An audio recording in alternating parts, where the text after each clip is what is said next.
Tech Sounds presenta con su permiso.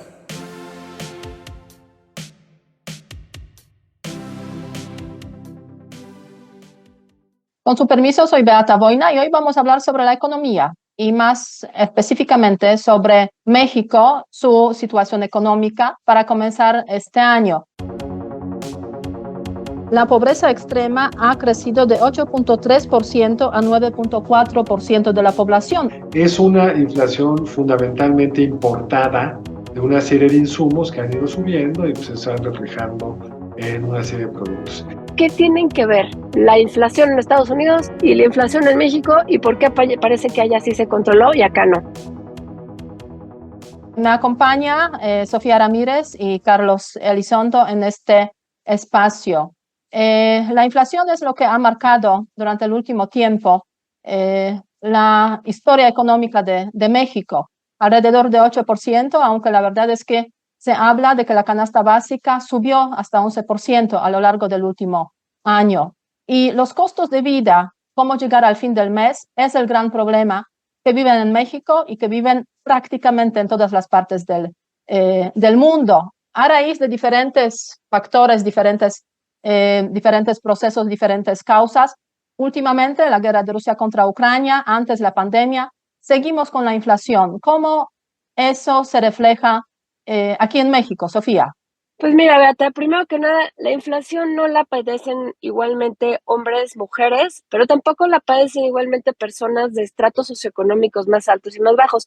Creo que hasta ahí todo el mundo tiene clara la intuición de que si yo gano 10 pesos y dedico 5 a la comida y la inflación de la comida está en 14, 15%, dependiendo del mes donde consultemos, pues claramente voy a tener un mayor impacto que si solamente dedico, no sé, el 10, 15% de mi ingreso a la comida. Entonces, creo que ciertamente el punto aquí está en un tema de apertura de mayores brechas, de incremento de la pobreza laboral, sobre todo, que es aquella pobreza de personas que teniendo un trabajo no les alcanza para comprar comida suficiente para todos los integrantes de su hogar.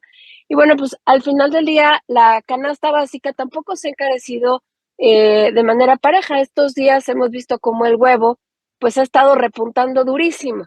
Y el huevo, pues, es una de las fuentes de proteínas más importantes para las personas, sobre todo, pues, porque está considerado dentro de la canasta básica. Y aquí un dato curioso es, la canasta básica alimentaria en zonas urbanas solamente contempla una mitad de huevo por persona por día, digamos, de forma tal que realmente no es como que tampoco la canasta básica contemple grandes cantidades de proteína, pero además la canasta básica en zonas rurales tiene un componente todavía mayor respecto a la importancia del huevo en la alimentación de las personas que viven en el campo. Entonces, nuevamente vemos cómo, pues no solamente es el incremento del 11% en la canasta básica, es que como humanos tendemos a hacer sustitución de alimentos y pues empezamos a consumir alimentos tal vez de peor calidad, porque no se diga por ejemplo, alimentación tradicional mexicana con la tortilla y el maíz, pues también ha enfrentado inflaciones por arriba del 16, 17% en los últimos meses y claramente pues eso una vez más afecta, insisto, la calidad de la alimentación, la cantidad del ingreso disponible y bueno, pues en detrimento, insisto, de las personas más vulnerables en un país donde todavía pues hay unos 51 millones de personas que viven en pobreza laboral. Un dato interesante aquí a raíz de lo que estás comentando, Sofía. En México, un mexicano estadístico consume, parece, 22 kilogramos de huevos al año. Lo revisé hace algunos años y era de los países donde más huevos se consumía. Así como digo, un dato curioso a raíz de lo que estás comentando. Pero lo crucial yo creo que es eso. La inflación no afecta de la misma forma a todos los grupos de la población.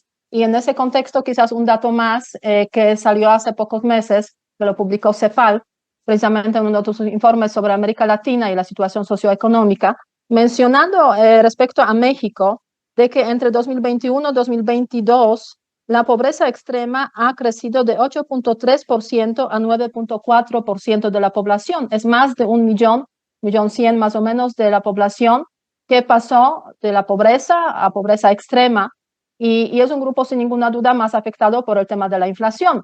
Pero creo que también, o sea, la llamada clase media también se ha pauperizado bastante a raíz precisamente de este fenómeno que duele a todos, Carlos.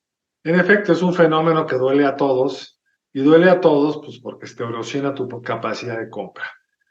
Obviamente, si tu salario aumentara en la misma proporción que está aumentando la inflación, pues ahí te la vas llevando, pero el problema es que entonces vas alimentando un círculo de inflación, aumento de salarios que tampoco es sano. Pero yo creo que hay que poner esto en la siguiente perspectiva. Por un lado, es una inflación muy distinta a la que tuvimos en los 80s, que era una inflación claramente producto de un déficit público gigantesco. Ese déficit fue acumulado por una serie de razones que no importan mucho ahora. Los gobiernos neoliberales, como le gusta llamarlos al presidente López Obrador, pues tuvieron que hacer de ese hoyo algo y pues contuvieron el gasto, etcétera, hicieron una serie de cambios. Y desde entonces, salido a la de la crisis del 94, que por la enorme devaluación del peso generó un fenómeno inflacionario muy alto, habíamos tenido realmente inflación baja y hoy no estamos en un momento de presión a los precios por un exceso de crecimiento. La economía americana ha crecido poco, el déficit público se mantiene más o menos bajo. Es una inflación fundamentalmente importada de una serie de insumos que han ido subiendo y pues, se están reflejando en una serie de productos. El problema es que en México muchos de estos productos tienen pocos oferentes, entonces la capacidad que tienen para fijar márgenes altos, o sea, ganar mucho cuando suben los precios es muy preocupante, y además empezamos a tener alguna evidencia de que la inflación se está moviendo al sector servicios, que no deberías estarlo viendo si la importación fuera fundamentalmente, y la inflación fuera fundamentalmente importada. Pero además hay otra cosa, Sofía, que me gustaría entender, porque no la entiendo. Si ves el índice inflacionario por entidad, las diferencias son muy, muy significativas. ¿Cómo se puede explicar eso? Pues mira, primero que nada, sí hay un componente donde tenemos que tener en cuenta que muchos de estos datos no son estadísticamente significativos, porque como buena medición, pues no es que vayan a todas las torterías, pollerías y mercados del país. Como se tiene que publicar cada 15 días, hacen una submuestra y pues realmente son datos indicativos. Este es una nota importante al pie. Sin embargo, sistemáticamente hemos visto en el último año cómo la inflación ha sido mayor en Oaxaca, en Michoacán, en Veracruz, que no son necesariamente los estados que ahorita en esta última medición de enero han estado hasta arriba. Los que están hasta ahorita arriba son Yucatán y Campeche. No hay una única razón, Carlos, para decir por qué. Por ejemplo, Campeche es el estado más rezagado en términos de crecimiento y recuperación pospandémico en toda la República. Está algo así como 17% abajo de la actividad económica que tenía antes de la pandemia y sin embargo, pues tiene estos datos de inflación brutal. ¿De qué te habla? Pues de un desabasto y también de una importante cantidad de dólares, no en el caso de Campeche, pero sí, por ejemplo, en economías como la oaxaqueña y como la michoacana, donde podrías decir están llegando muchas remesas sin que haya un crecimiento local importante, suficiente, que permita, digamos, equiparar pues, la cantidad de dinero que hay disponible con la cantidad de bienes y servicios disponibles en cada economía. Entonces, hay otros estados donde podrías aducirlo, tal vez en el caso de Chiapas, pues también la baja cantidad de producción, pero habrá otros estados donde posiblemente tenga que ver pues con factores como la inseguridad, la violencia, donde pues se encarece todo, ¿no? Porque hay que pagar derecho de piso, hay que pagar el traslado, hay que pagar pues prácticamente por existir y respirar y no morirte. Entonces, la situación es súper diversa. Sorprende, por ejemplo, muchísimo que de manera sostenida Ciudad de México mantiene los niveles más bajos de inflación, pues prácticamente en los últimos par de años. Y bueno, pues también el nivel de recuperación de Ciudad de México tampoco ha sido bueno. Es una de las entidades, de las 13 entidades que todavía no ha logrado regresar a su nivel prepandemia. Y pues francamente eso es un problema porque la Ciudad de México es casi el 20% del PIB. Entonces, respondiendo a tu pregunta, hay respuestas, hay causas muy específicas en cada caso, pero creo que lo que subsiste es una inflación subyacente, que es este componente de la inflación que debiera responder a los incrementos en la tasa de interés de referencia que pone Banco de México y que está compuesta prácticamente por bienes y servicios que responden a los precios del mercado. Hay otros bienes y servicios como los energéticos o como los agropecuarios que están más bien sujetos pues a la estacionalidad O por Bueno, ejemplo, ahorita en enero. en el caso nuestro, los energéticos no se mueven gran cosa. De No, hecho, bueno, pero no se mueve en gran cosa justamente porque el gobierno interviene. No sí, es el mercado el que está sí, interviniendo. no, pero ahí no hay estacionalidad. Una de las razones por las cuales la inflación de Estados Unidos está cayendo más rápido ahora que la mexicana, parecería ser que ahí la caída en los precios de los energéticos se ha reflejado en los precios al consumidor, digamos, y en México, como lo han ido administrando, pues no subió cuando subió y no lo están dejando bajar ahora que bajó. Es correcto. Parte del problema está en que justamente la administración del gobierno en el precio de los energéticos, pues por ejemplo en la gasolina sube la gasolina, se quita el subsidio y en algunos casos, algunos meses hasta nos pusieron lana pública, ¿no? Adicional. Pero otro es, bajan los energéticos y pues el gobierno sube el IEPS semana a semana o lo ajusta semana a semana y de esa manera pues ni nos enteramos. Pero la otra cosa es la estacionalidad. Y aquí, perdón que regrese al huevo, pero es que es una gran declaración la que decía el titular de la Profeco hace unos días, que las gallinas no ponían tantos huevos en el invierno como en el verano. Vamos a hacer de cuenta que yo le creo al pie de la letra porque yo no sé de gallinas, pero tengo aquí el índice de precios al consumidor de lácteos y huevos y estoy viendo que prácticamente desde junio del año pasado el índice de huevos está planito. Es decir, seguimos con un incremento inflacionario de casi el 27% que ha mantenido este índice tan alto prácticamente desde el verano pasado. Entonces no creo que las gallinas tuvieran frío desde julio.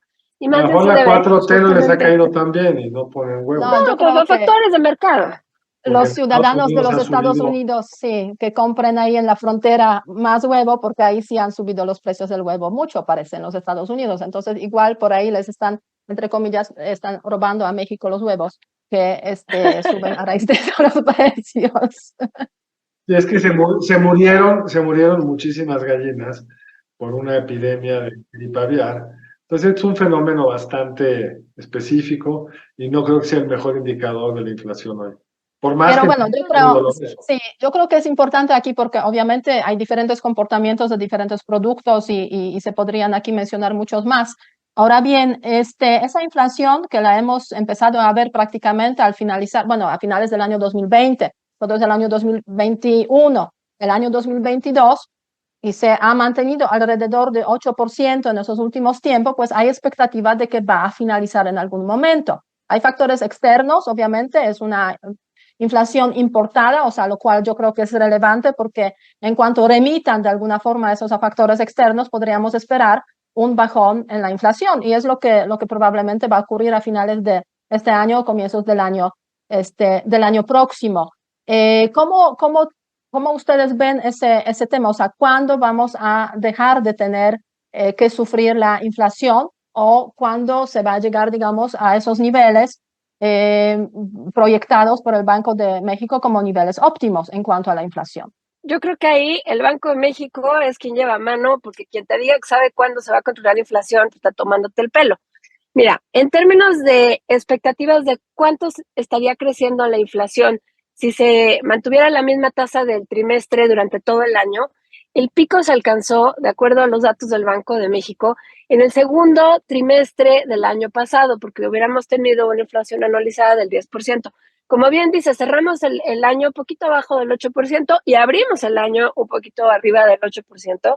Y creo que aquí el punto está no solamente cuándo se van a bajar los precios, sino también en función de qué. O sea, seguimos viendo otra vez globos explotados. El precio del WTI del petróleo está cayendo, pues ante el temor de que Estados Unidos siga subiendo las tasas de interés, porque propiamente la Fed todavía tampoco sabe si ya lograron contener la inflación de manera sostenida, un poco a la luz de que en Estados Unidos uno, los canales de transmisión de la política monetaria son un poco más eficientes, ahorita vamos para allá, pero dos, el mercado laboral en Estados Unidos, que en la teoría está sumamente vinculado cuando se incrementa el número de puestos de trabajo, pues entonces quiere decir que no está aplicándose una ralentización de la economía y por lo tanto, pues hay que subirle todavía más la tasa de interés para que se enfríe la economía y baje la inflación. Eso dice la teoría. Bueno, eso están intentando hacer en Estados Unidos porque el último dato de creación de empleo todavía fue altísimo, algo así como 500,000 plazas en un mes, una cosa así en el mes de enero. Y pues francamente entiendo que la Fed, con los anuncios que ha hecho, pues ha, digamos, contrarrestado incluso las amenazas, de ahí, Beata, seguro tienes algo que aportar, de que Rusia dijo que iba a reducir la producción de petróleo. Eso nos tendría que haber llevado a que subieran los precios del petróleo, y no, justamente los precios del petróleo siguen cayendo un poco ante la amenaza de esto. Pero creo que Carlos tenía una gran pregunta, que era, antes de entrar aquí, ¿qué tienen que ver la inflación en Estados Unidos y la inflación en México, y por qué parece que allá sí se controló y acá no? Beata, perdón, te regreso la batuta. Muy bien, Carlos, ¿cómo tú ves el tema de la inflación? O sea, desde el punto de vista, digamos, de corto y mediano plazo aquí en el contexto mexicano, porque también hay que reconocer, yo diría que México no se ha comportado tan mal en cuanto a la inflación, sobre todo si lo comparamos con otros países del mundo, ¿no? O sea, obviamente hay extremos tipo Turquía, tipo Argentina, que tienen inflación de 60 hasta 80% y hasta incluso más, pero digamos, inflación alrededor de 8-10%, se considera como una inflación pues aceptable, básicamente en el contexto internacional que estamos viviendo, y que se caracteriza pues por presiones, o se ha caracterizado por presiones altas en los mercados de productos agroalimenticios y productos energéticos. Aunque sí, esa situación, como lo mencionas efectivamente, Sofía, parece que está cambiando a raíz de que pues no hay tanta demanda para el petróleo, por una parte. Por otra parte, los europeos han logrado solucionar su crisis energética, parece, al menos de momento, y a raíz de eso han bajado los precios, tanto del gas como del petróleo, y hasta Rusia decidió recortar la producción del petróleo. En efecto, en México ha tenido un desempeño razonablemente bueno, pero ya nos dijo Sofía, el que te diga cómo va a estar la inflación hacia adelante te está mintiendo. Los economistas calculaban que el año pasado iba a cerrar con una inflación bastante más abajo de la que cerró. Entonces sí, es un fenómeno transitorio, pero no sabemos qué tan transitorio.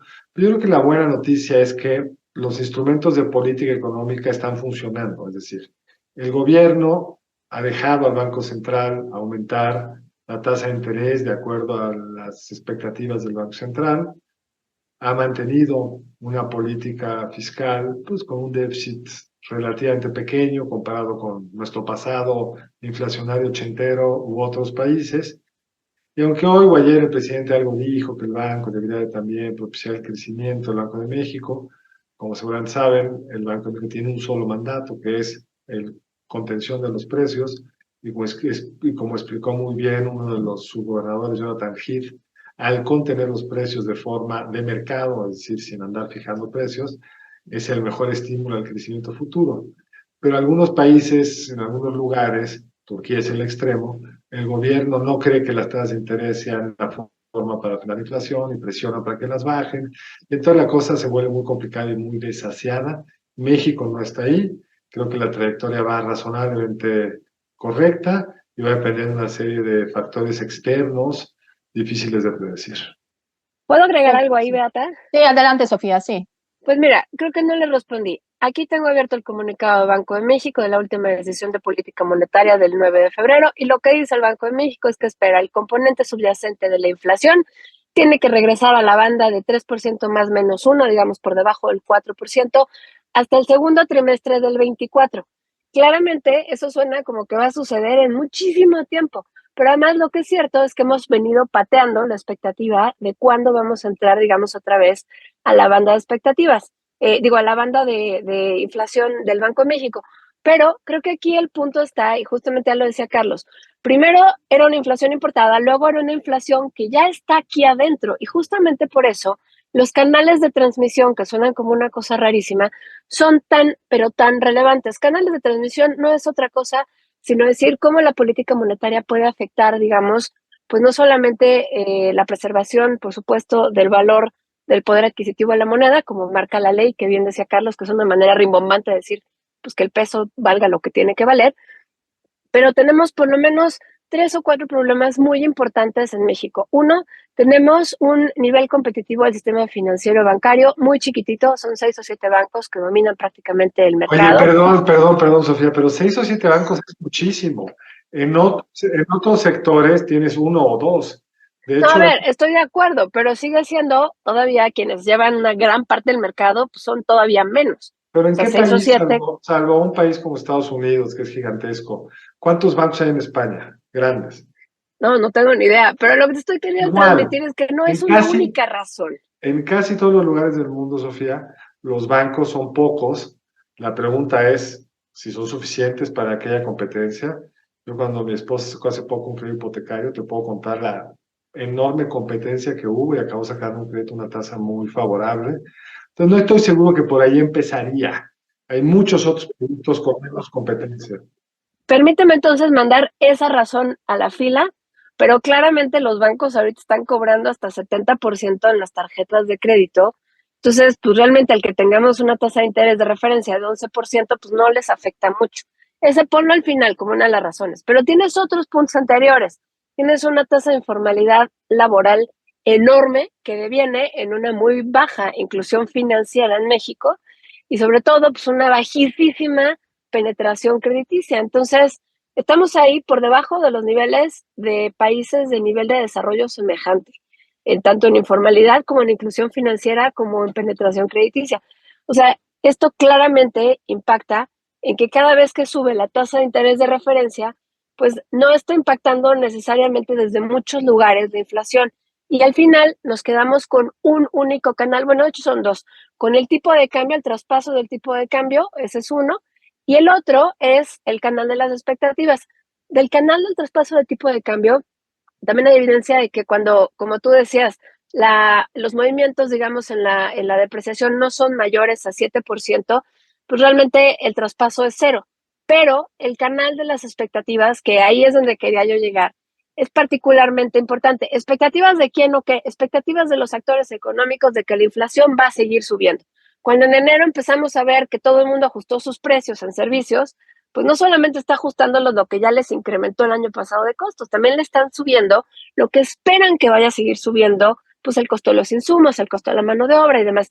Esas son las expectativas y ahí es donde está impactando la política monetaria. Por eso en México toma más tiempo que en otras economías con mejores canales de transmisión, con mayor competencia en los bancos como en Estados Unidos, con mayor penetración crediticia y financiera, con menor informalidad laboral. Bueno, en entornos donde es más fácil que la política monetaria impacte en la inflación, estos cambios suceden más rápido. Y todo esto es solamente para contarles que en la última decisión de política monetaria, el incremento de 50 puntos base que hubo por parte del Banco de México tuvo una decisión muy importante. Primero, fue la primera decisión de política monetaria de el último subgobernador nombrado, que fue muy cuestionado por, entre comillas, su falta de credenciales y su falta de experiencia en política monetaria.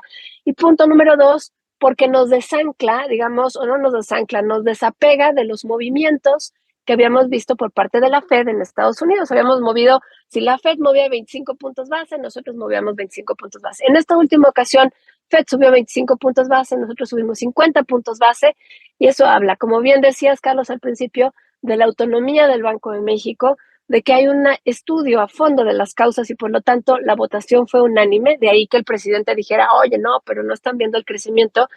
Y punto número tres, pues finalmente el hecho de que el banco está revisando los datos que hay en México en tiempo real y no se está quedando solamente pues con lo que hace el vecino del norte. Ahora bien, tomando en consideración las previsiones del Banco de México, pues viviremos con la inflación probablemente 14 meses más. Este, así nos sitúa, digamos, esa previsión en el año próximo, 2024, en el segundo trimestre. Es bastante tiempo y la verdad, a raíz de eso quería mencionar también que en el informe del Foro Económico Mundial se menciona los costos de vida como el riesgo principal para la economía global, para la economía mundial y obviamente las economías en diferentes países. Inflación es un problema con el que vivimos a diario y es lo que afecta básicamente a todos de diferentes maneras, sin ninguna duda, pero todos sufren esa inflación. Ahora bien, ¿cómo frente a eso se presenta el crecimiento económico?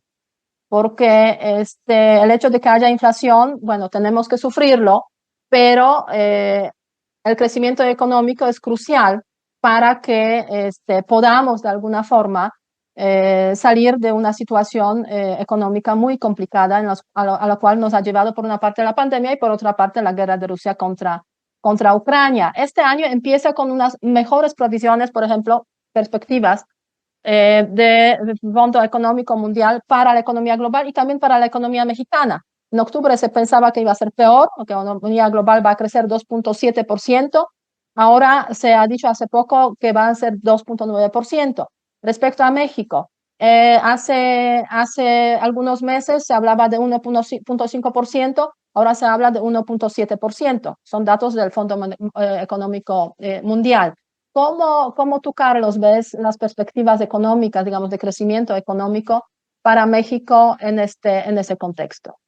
Porque si hay inflación y no hay crecimiento, pues estamos básicamente hundidos, ¿no? Pero al algo de menos, crecimiento va a haber por los mismos datos que tú dijiste y algo de inflación va a descender. Pero habría que ver otros datos. La masa salarial ha seguido manteniéndose con datos positivos. No ves el impacto de la inflación en la masa salarial. No ves tampoco el impacto de la inflación en el consumo. Las expectativas del consumidor siguen siendo bastante optimistas. Pero a mí el punto En fecha reciente se han hecho menos optimistas, ¿eh? Entonces, si tú ves un las poco ganas de menos. comprar, Poco menos, pero no para lo que uno esperaría, digamos, ¿no? Todavía están las expectativas económicas del consumidor muy por arriba de lo que estaban en el 17 o en el 18, o sea, no recuerdo exactamente qué año. Entonces, pues en comparación con otros momentos, sigue habiendo, probablemente por las remesas, una menos negatividad de la que yo hubiera esperado. Pero, para mí el punto de fondo, que ya no es de política monetaria, sino es de política económica, es que no es una coyuntura mala para el país, al contrario, estamos frente a una gran coyuntura. Se ha dicho que se está exagerando el impacto en nearshoring, los datos de inversión extranjera directa no parecen mostrar hoy que haya un gran impacto de este esfuerzo y necesidad de muchas empresas manufactureras de acercar su producción a los Estados Unidos, que sigue siendo para la gran mayoría su principal mercado.